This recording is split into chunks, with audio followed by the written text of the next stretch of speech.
attracting and finding your perfect partner. I thought this was a really great subject to bring some real relationship experts and also my guest hosts to talk about. So many people I know are looking for and wanting to attract their perfect partner. So today I brought with me Cindy Grandcourt. Hello. And Christian. Hi, Tina. They are experts in relationships and they're also married. Yeah. And we have our guest host, Leah, that has flown over from the Big Island. So last night we all had a really great time. We were down at level 4 and you folks also DJ. But one of the things that you folks do that I love is help others to find and attract their perfect mate, their perfect partners. So I thought that this would be a great opportunity to bring you in since you're in town and give us some insights. What are some of the clues and why is it sometimes hard for people to find their perfect partner? I guess we're not exactly taught a lot of that at school. So, and I think it's something that should be. But I guess we all learn through life, you know, what is it that we're doing or not doing that's helping us to attract the people into our lives that we are. And I think when it comes to relationships, certainly what Cindy and I have both learned have been some things that certainly led to us finding each other. And that's what we'd like to share with people. Well, and actually that story alone, when I met you folks, we were doing some strategy, some business planning, master planning. You folks had really just struck me as it was so neat to see a couple working together toward their business and toward their master plan. And I knew from that time, that was about 3 years ago, that I wanted to have you folks on because the whole story of how you fell in love and got married, can you just share that? I mean, I almost can't even express it, but share a little bit about that because I think that alone says a lot why you're such an expert with this. Well, I mean, I had identified and gotten clear about the kind of person that I wanted to attract many years ago. And as a part of that process, I also realised that I needed to work on myself, which is also a part of what we teach. And I arrived at a point in my life when I met Cindy where I had become that person that I knew was ready to attract Cindy. And I did at that time. So what had happened was I was in Australia at the time and my life was going through a transition and I had a business seminar on a cruise ship that I was flying over to the US for. And I flew over there and I got into the ship and there was a formal dinner and there was a mix-up with the seating, which wasn't really a mix-up as it turned. It seemed that way at the time. It seemed that way at the time. And I ended up going on several different tables just trying to find a seat because my original one had been misplaced. And then I ended up, and it was right in front of Cindy and our eyes met and we connected at that point and I just knew exactly why I was drawn onto the ship from that point. And it had been really everything that I had done up until that point to identify, get clear, work on myself, surrender, detach, all the things that we teach had all come to fruition at the time I met Cindy. And then as we met and we talked about you know, the things that we had been going through in our lives up to that point, I discovered that Cindy had done some similar things. And you know, we share a whole lot of those things together when we teach people. Yeah, the summer before we met on the cruise, I had filled out, made a pretty detailed list, like over 75 things for my perfect partner. I knew how important it was to get clear and specific on what I wanted in a partner. And then the cruise just came to me. You know, it's like one of those things that just comes to you in your life, really sort of a destiny thing. And I hadn't known about it. I found out about the cruise a week before it was going through someone on MySpace who was a friend through Bob Proctor, and it was Bob Proctor's Secret Cruise. So when she went ahead and wrote me and said, would you like to, I see you're one of his friends, would you like to come to the author's private reception? And since I was a musician and had just written a track called The Secret, I decided, you know, I'd go ahead and give it a shot. And I didn't even have the money to do it. So it was crazy. I had to manifest money and all kinds of things. And 2 hours later, I manifested exactly the amount of money that I needed in kind of a crazy side story. So it was really cool. And then once I had made the decision to go, I knew I was looking at the computer. I said, I'm going on this cruise and it's going to change my life. And I didn't really have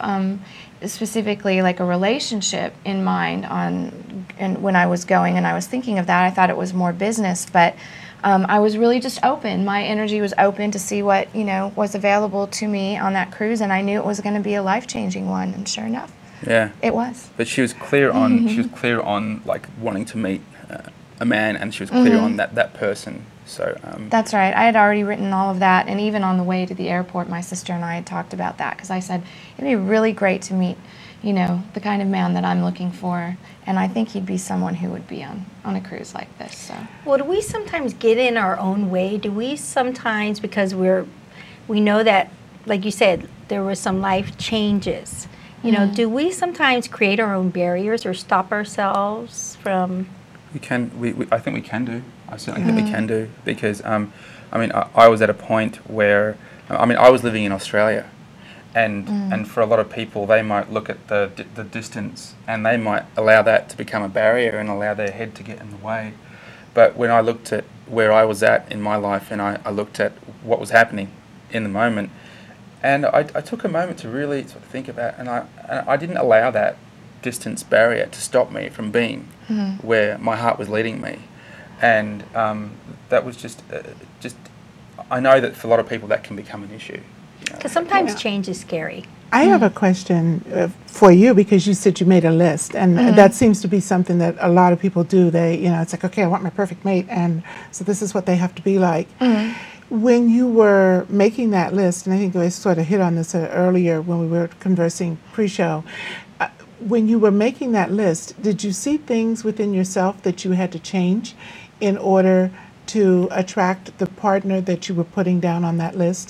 Definitely. I saw things that I needed to change. I always wanted someone who was spiritual, and I've spent my life, I was a Christian minister for 10 years, and I've spent my life in that, and I had kind of gotten away from that. And then I thought, well, if that's something that I want again, that I'm going to have to change that part of me again. And I just say that I think life is all spiritual, right? But I think that in the spiritual sense, I'd sort of walked away from a lot of, what I had done in the past. And I knew that, if that was something that I wanted to attract into my life, then I was going to have to revisit a lot of those things. And I was really at a place in my life where I was ready to do that. So that was one example of how I did that.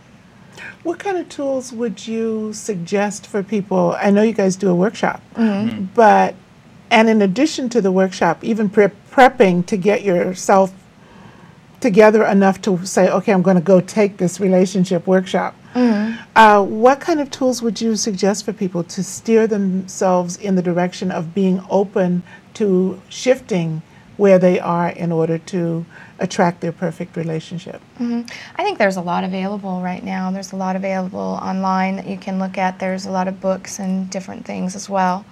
I think so, yeah. And I think that one of the best tools is our own minds. And allowing ourselves to document that, whether it be on a computer pad or on a physical pad, and just start to write things down, because sometimes the process of writing or typing allows us to get clear, and then allows us to identify a lot of things that we can then go forth and research. So everybody's different. Right. Yeah. And there are, with the advent of the internet and what's available to us today, there are so many things out there that are at our fingertips.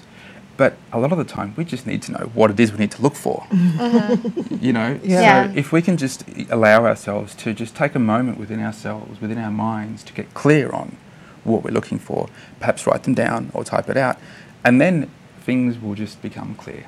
And then we'll know, well, okay, so maybe this is something I need to work on. Where would I find that? Well, then Google it.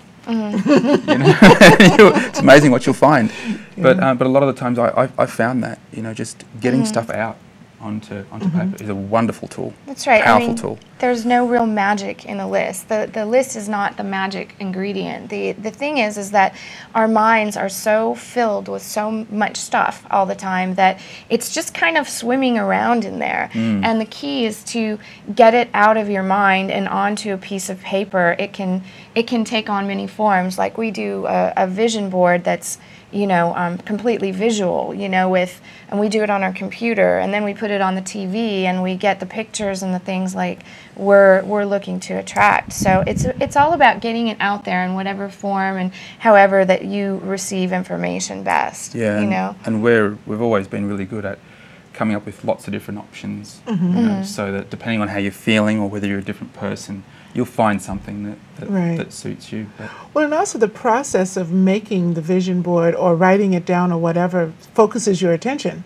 So while before you were going, oh, I want my perfect maid, once you've like cut out the pictures and written out the description and, you know, oh, well, maybe I don't want them to have hair down to their waist because it tangles, you know, whatever, you know. Yeah. And so then you're, oh, well, maybe that's not so important. Yeah. You know, maybe it's this. Yes. And so the attention that you spend in creating the list helps you to eliminate some things. absolutely, Yeah. absolutely. And, you know, sometimes when you're writing those things down, you look at them and you review them and you think, yeah, maybe that isn't so important, or maybe there's something else here that I think I need, you know, in this person. And then also being open Exactly. to whatever else that person may bring you, because, you know, there have certainly been many wonderful gifts that Cindy's brought into my life that I never wrote on my list, you know, and there are certain things that she's able to challenge me with that help me to grow that weren't on my list, but I knew that there were certain things that I wanted to have, and she had all those. A lot of my girlfriends, I hear, they say they want someone identical to themselves. But then really that's not what they want. So is there a way to look at our values, or what's some key elements that we should look at when, because sometimes we say that's so, you know, I want someone just like me. But then you may as well just stay by yourself. You already have somebody just like you. Right. It's Yourself. balance. It's about a balance. You need a balance of someone who is similar to you and has similar values to you, but also who is a little bit different too. It keeps the chemistry going. It keeps life exciting, you know. And then you have the opportunity to grow, because I've learned so much from Christian since we've been together, and I consider ourselves very similar, but because we have a lot of the background, the same background in spirituality and, you know, in personal development and all of these, we have a lot of that background, but he's got his slant on it, I've got mine, and we've got our own life experiences that have cemented the things that we've learned and that we believe in and that we know to be true in our lives, and we can grow from each other in those. So it sounds like you see the mesh. Yes. You know, that absolutely. the similarities and the differences actually Yes. mesh together to make a perfect relationship. Yeah, I think you want to try and achieve as good a balance in those two as you possibly can. Yeah. And I guess trying to ensure that the values that you do have in common are values that are really important to you, that you're going to actually be able to focus your purpose, you know, with those values each day, because we certainly do that. And then with our differences, I find that I like to use the word complementary. I was just thinking the same thing. Yeah. Because if you are, and the people that came to mind is another couple that travel and work, Jerry and Esther Hicks. Right. Because Jerry asks the questions, and Esther is the conduit for getting the answers. Right.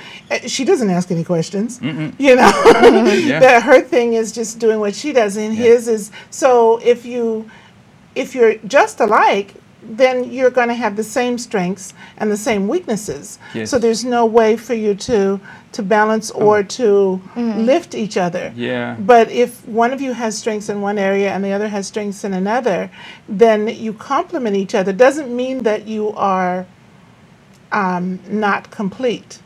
You know, that you could go off by yourself and you'd be fully complete. You could go off by yourself and be fully complete. But coming together, you make a bigger flame. Absolutely. Yeah. That's a great way of summing it up. That's really great. And what I notice and what I love is that you folks do honor each other's strengths. Yeah.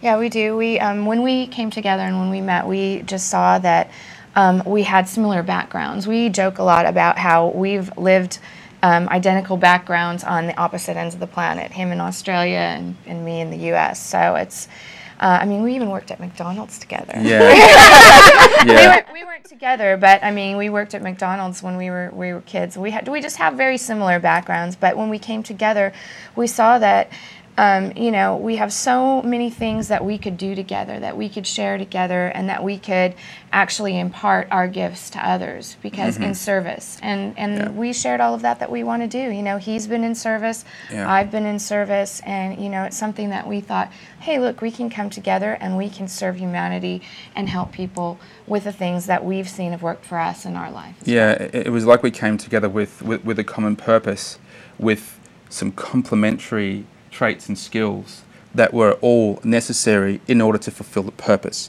And what I've noticed since we've been together is I've noticed other couples that I've met where I've noticed that they have complementary traits and characteristics and skills, and they're not able to see it. And like for example, I had one couple where one of them was heading up his own painting business, and his wife, who just happened to be my cousin, she was working at a bank in an administrative role.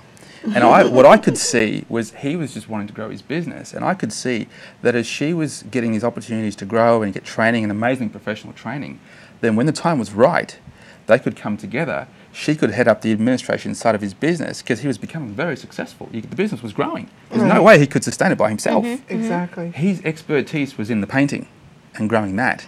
Then her expertise could be in the administrating and managing the people. Absolutely. So I could see that. I could see how their roles were complementary, but yet their overall purpose would be aligned. Yes. And so it's actually linking what the other person is doing to how it serves you, I think is an important, and then being grateful for it. You know, and that's what I see you folks talk about a lot about, is that gratitude, you know, and then that really allows you to be present in the moment. And I notice you folks are very present with each other in the moment. That's it's just been a foundation of our relationship, I think. You know, we actually were set up to be present in the moment, because we actually met on a cruise and we were away from the world for a week, where we were able to discover each other. There's no escape, was there? And yeah, no escape. Unless you jumped overboard. Baby, I'm still not trying to No, I mean, there was no way you and I, I mean, there was no way you and I could escape off the ship. This is true. We couldn't get off the ship. Yeah. You know? Yeah, we couldn't get off the ship, and it was great because we just had this focused, concentrated time that we were together, and we started off our relationship being very in the present moment. It wasn't like we met at work. There's nothing wrong with doing that, but it wasn't like we met at work and then, you know, you've got your schedule, I've got my schedule.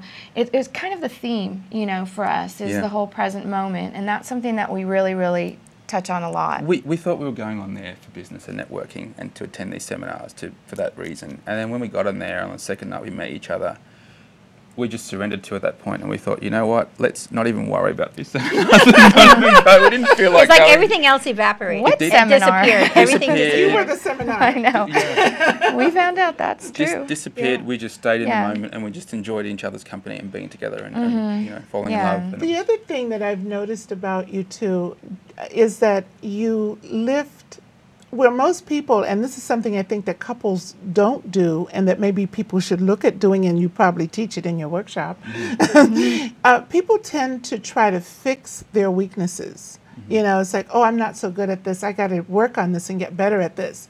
Where what it appears that you guys do is like, okay, I'm good at this, you're good at that, so you do that part, I'll do this part. It's not about fixing anything that's broken. It's not really broken. It's just that that's not where there's a strength. So, and there are several areas that we could go into to you know, illustrate that. But certainly, I guess a small example would be that when it comes to networking and doing that side of it, Cindy is absolutely brilliant on things like Facebook and the internet, and I just allow her to do that because that serves me, and it means that I don't have to worry about that because I was never as good at it as Cindy was, but I'm great at other things like doing a lot of the back end stuff, designing and planning for our websites, which in this day and age is so important. Absolutely. And on the technical side, and I do a lot of that, so then she has something that then she can market and promote. Exactly. Again, the complementary side of things coming in. It just works hand in hand. Yeah, I don't need to be a social marketing king when I've got the social marketing queen right here. Right, and I don't need to be the technical queen when I've got the technical king right here.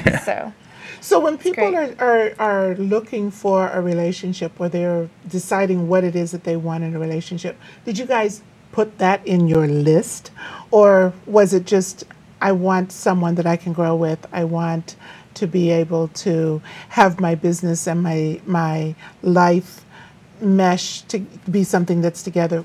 How was that worded? What was the concept? I know how it was for me. I mean, I knew what I wanted in a person. I also knew, though, that I wanted a person that could at least understand my business and what I was interested in doing with my purpose. And my hope was that I could do that with my partner. And even if she had a different job, then at least she'd be able to support me and I could support her in hers. I wanted to be able to do that, to share that kind of richness.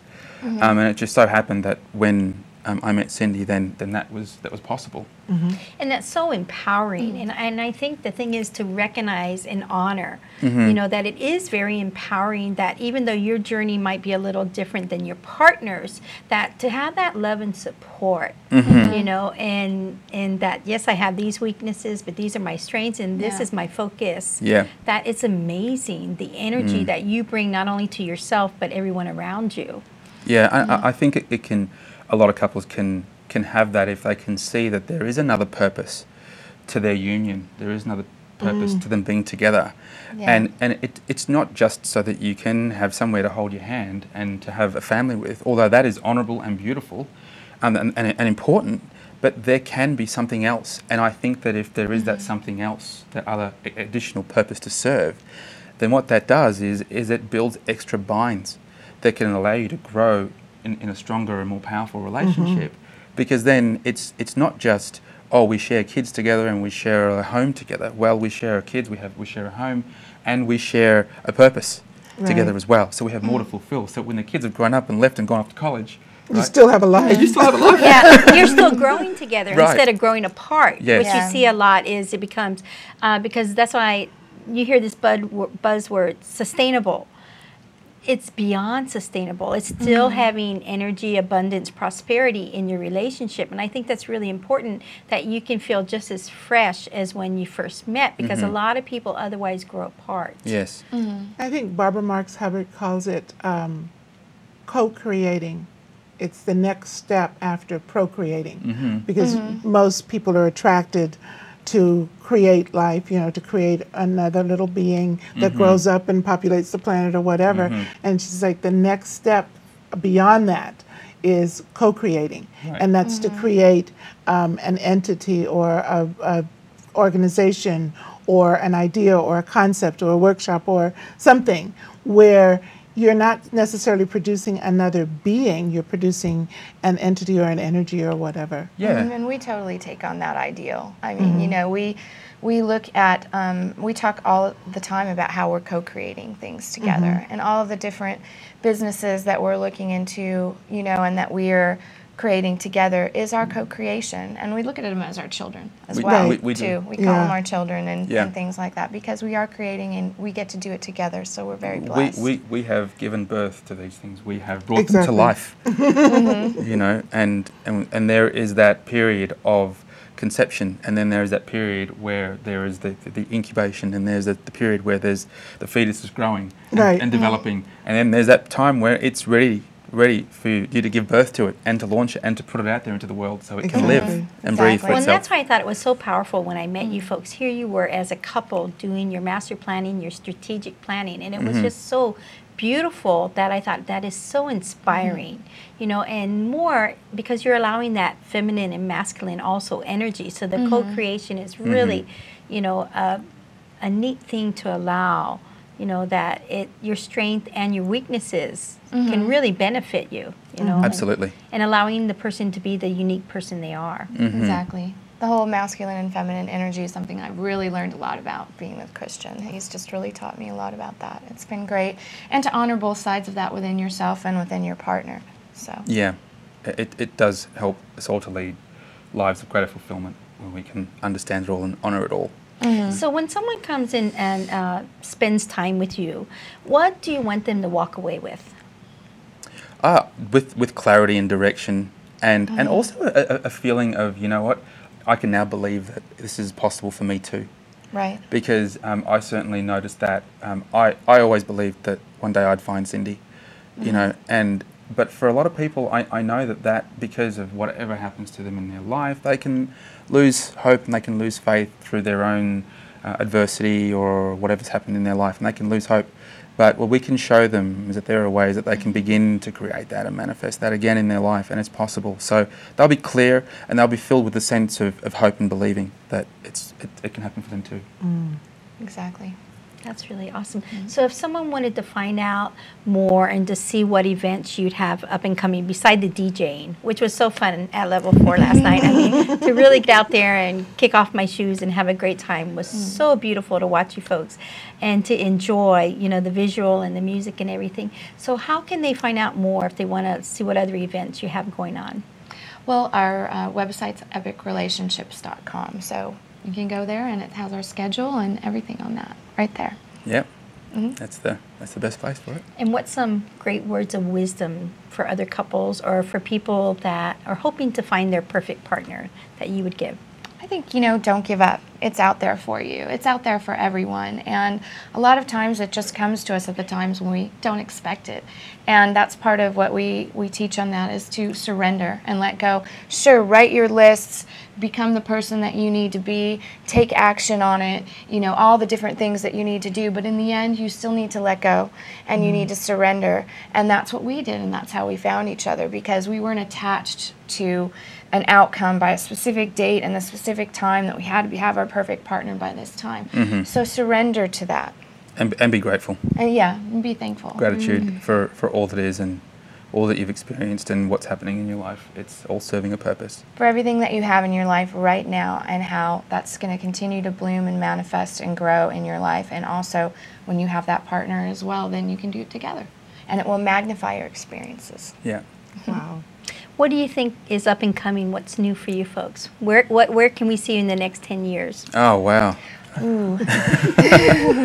Well, I think we'll have shared our experiences and our wisdom with all parts of the world. That's our hope and our dream, is to share that and inspire as many people as possible all over the world, and to have, you know, lots of information out there for them. Flourishing relationships everywhere. Build schools that teach in new ways and all kinds of stuff. Exactly. Wow, We'd love to nice. see that. Yeah. Building the schools that teach in different ways rather than everything being, you know, so in a box like it is right now. Things need to be taught. Life skills need to be taught, not just reading, writing, and arithmetic. Well, I would love to have you folks back on the show. And again, my guest host, Aaliyah, how can we find out more about what you do? LWTTV.com is a web portal that has radio and television. Okay. And thank you for joining us here. And we look forward to having everyone back again. Thank you. Thank you. Thanks, Tina. Thank Thanks. you. Thanks. Thank you.